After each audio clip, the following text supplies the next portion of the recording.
ஹல்லேலூயா ஸ்தோத்திரம். ஏசப்பா இந்த ஸ்பெஷல் நாளை நமக்கு கொடுத்துருக்கிறாரு.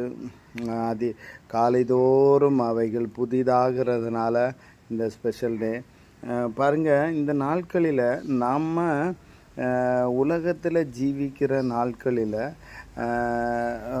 மதமோ ஜாதியோ புற ஜாதியோ எதுவாக இருந்தாலும் கிறிஸ்தவ மக்களாக இருந்தாலும் தேவன் சில காரியங்களை எதிர்பார்க்குறார். அது என்ன அப்படின்னு பார்த்திங்கன்னா, முதலாவது செய்ய வேண்டிய காரியம், முதலாவது தேவனுடைய ராஜ்யம், அவருடைய நீதி. இவைகளை தேடினா உலகத்தில் உள்ள எல்லாத்தையும் நம்ம சுதந்திரித்து கொள்ளலாம். ஆபிரகாமின் சந்ததி, இப்போ பார்த்திங்கன்னா ஆபிரகாமின் சந்ததி தான் நம்ம.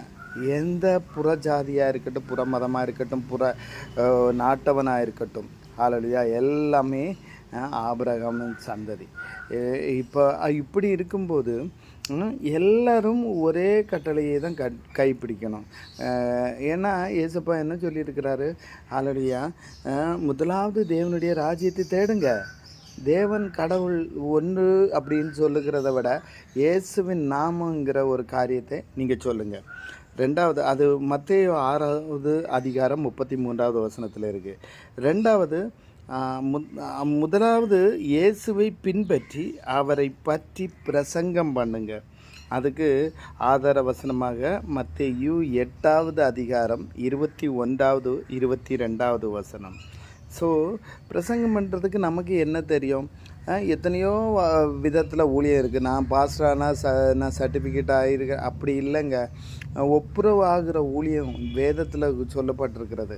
நீ ஒரு 1ஆம் கிளாஸ் படித்திருக்கேன்னா அடுத்தது பாஸ் பண்ணி 2ஆம் கிளாஸ் போ, 2ஆம் கிளாஸ் போனால் 3ஆம் கிளாஸ் போ.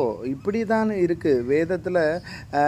களங்கம் இல்லாத ஞானப்பாலை கற்றுக்கொண்டு பூரண புருஷர் ஆகுன்னு தான் வேதத்தில் சொல்லியிருக்கிறாரு. அப்போ இப்படி பிரசங்கம் பண்ண சொல்கிறாங்க. அடுத்தது, முதலாவது தங்களை தாமே கர்த்தருக்கு ஒப்பு கொடுக்க வேண்டும். அதுக்கு ஆதார வசனமாக 2 கொரிந்தியர் 8வது அதிகாரம் 5வது வசனம். பாருங்கள், சில காரியங்கள் நம்ம கற்றுக்கொள்ள வேண்டும். வேதத்தில் பைபிளுங்கிற ஒரு பொக்கிஷத்தில் வார்த்தைகளைங்கிற விதைங்கிற சத்தியம்ங்கிற வார்த்தைகளை நம்ம கூர்ந்து கவனித்து அதை குறிப்பெடுத்து ஆராய்ந்து வேதத்தை கற்றுக்கொள்ளணும். கற்றுக்கொள்ளும்போது தான் சில காரியங்கள் நமக்கு அறிய முடியும். ஹல்லேலூயா. இப்படிப்பட்ட